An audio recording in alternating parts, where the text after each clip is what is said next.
नमस्कार मंडळी, मी आहे गौरव कामत आणि तुमच्या सगळ्यांचं या कार्यक्रमात स्वागत आहे, ज्याचं नाव आहे एकदा येऊन तर पहा.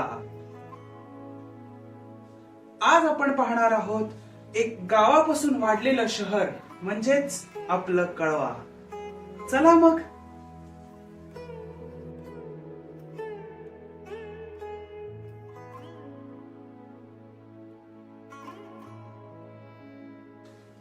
चला कळवा नाक्यापासून सुरुवात करूया. हा नाका ठाणा, ऐरोली, मुंब्रा अशा वेगवेगळ्या ठिकाणांना जोडण्याचं काम करतो. कळवाला जोडणारे 3 ब्रिज आहेत. एक जो ब्रिटिशांच्या काळी बांधला गेलेला होता 1863 मध्ये. दुसरा 1955 साली बांधला गेला होता, कारण जुन्या ब्रिज वरती लोकांना काही किस्से ऐकू येत होते अपघाताचे. पण हा ब्रिज फक्त ऐरोली, कळवा, मुंब्रा याहून ठाण्याला जाण्यासाठी वापरला जातो. आता तुम्हाला प्रश्न पडला असेल की जुना ब्रिज तो बंद आहे आणि हा ब्रिज फक्त जाण्यासाठी वापरला जातो, मग लोकांनी यायचं तरी कसं कळवायला? तर त्यासाठी नुकताच म्हणजे गेल्या वर्षी एक ब्रिज बांधला गेला आहे नवीन. बघा मग वाटते की नाही वरली सिलिंगला आल्यासारखं.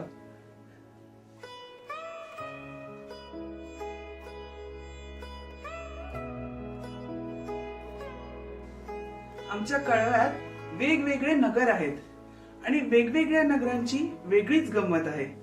तर चला पाहूया. हे आहे मनीषा नगर. इथे कळव्यातलं सर्वात जुनं स्विमिंग पूल आहे आणि लहान पोरांना खेळण्यासाठी मैदान, गार्डन पण आहेत. हे आहे पारसिक नगर, म्हणजेच कळव्याचं हिरानंदानी. आता इथे मोठमोठी लोक येत राहतात, जसे की सोनू निगम, शंकर महादेवन, अवधूत गुप्ते, शान वगैरे वगैरे. आता जे प्रेक्षक बघत आहेत त्यांना कोणाकोणाला लक्षात असेल की आपले आवडते एक प्रशांत सर, ज्यांना आपण लाडाने हाक मारायचो, पीडी सर, ते सुद्धा याच एरियात राहायचे. मग आहे की ना मोठ्या लोकांची जागा. हे आहे NMM आणि सह्याद्री. ही कळव्यातली सर्वात जुनी इमारती आहेत आणि इथे एवढी शांतता आहे ना. कळव्याची शांत जागा म्हणजे NMM. हे आहे विक्रमनगर. इथे सर्वात कळव्यातली जुनी बावडी होती, पण ती आता काही राहिली नाही. पण जरी ही एरिया छोटी असली तरी हे मनात राहते, कारण मी इथे राहतो. हे आहे बुधाजी नगर. इकडचा रस्ता जरी छोटा असला तरी हा पुढे विटावा, ऐरोली अशा जागी जातो. हा कळव्याला आणि नवी मुंबईला जोडतो. ही आहे रेल्वे कॉलनी. आत्ताच्या काळात जरी लोक इथे राहत नसली तर ही जागा भूताची जागा म्हणून मानली जाते, कारण इथे वडाचे मोठे झाड आहे. घाबरू नका राव, ही का भूताची जागा नाहीये, शांत जागा आहे. बसू शकता तुम्ही. खूप गार्डन बिर्डन आहे इकडं, या कधी. हे आहे कावेरी सेतू. हे नवीनच बांधला गेलेला रस्ता आहे. हा कळवा स्टेशन पासून डायरेक्ट लोकांना पारसिक नगर किंवा पुढे मुंब्रा, माझीवाडा या साईडला जोडण्याचं काम करतो. हे आहे कळव्यातलं तलाव.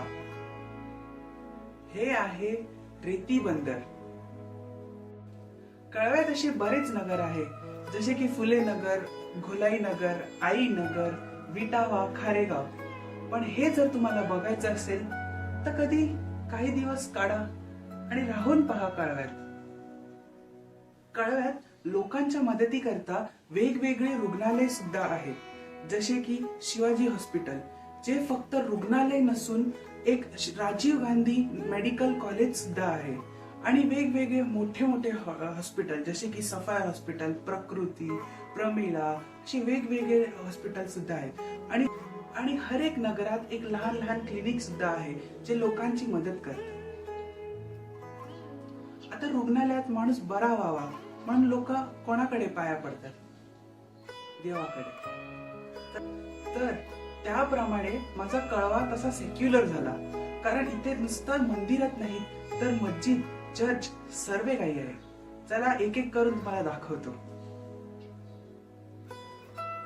ही आमची आई माऊली कळवण देवी गाव देवी. आता असं म्हणतात की कळवण देवी, गाव देवी आणि अनेक देवी, घोलाई देवी हे तिन्ही देवी एकत्र एका मंदिरात होते. पण एक माणूस त्या एका दिवशी त्याला वाटलं की एका देवीला मी माझ्या घरी जाऊन स्थापन करणार, म्हणून त्याने रातोरात घोलाई देवी या मूर्तीला उचललं आणि तो घेऊन जात होता. पण त्या दिवशी एवढा जोरात पाऊस आला आणि ती मूर्ती एका जागेवर स्थापन झाली. त्या माणसावरती घोलाई देवीचा राग प्रकट झाला आणि तो माणूस त्या देवीला तिकडे मंदिर बांधून दिलं. म्हणूनच कळव्यात घोलाई नगर हे घोलाई देवीच्या नावावर पडलेलं आहे.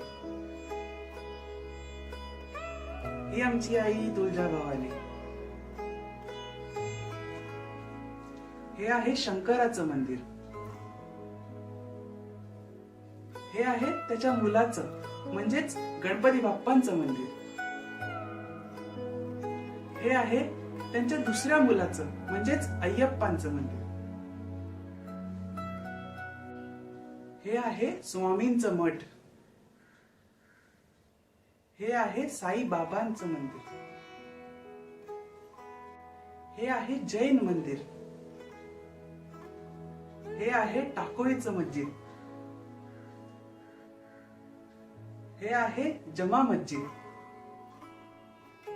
आणि हे आहे कळव्यातला एकुलते एक चर्च. आता कळव्यात काय फक्त मंदिर, हॉस्पिटल, नगर हेच नाहीये. कळव्यात खूप काही आहे पाहण्यासारखं, जशी की डोंगर, दर्या, नदी, किनारे. तुम्ही एकदा येऊन तर पहा, काही दिवस राहून तर पहा कळव्यात, मग कळेल. चला मित्रांनो, मी विदा घेतो. भेटूया आपण परत पुन्हा दुसऱ्या शहरात, दुसऱ्या जागी. तोपर्यंत परत मिळूया याच शो वरती, ज्याचं नाव आहे एकदा येऊन तर पहा. चला मित्रांनो, बाय बाय. तुमच्या सर्वांसाठी एक स्पेशल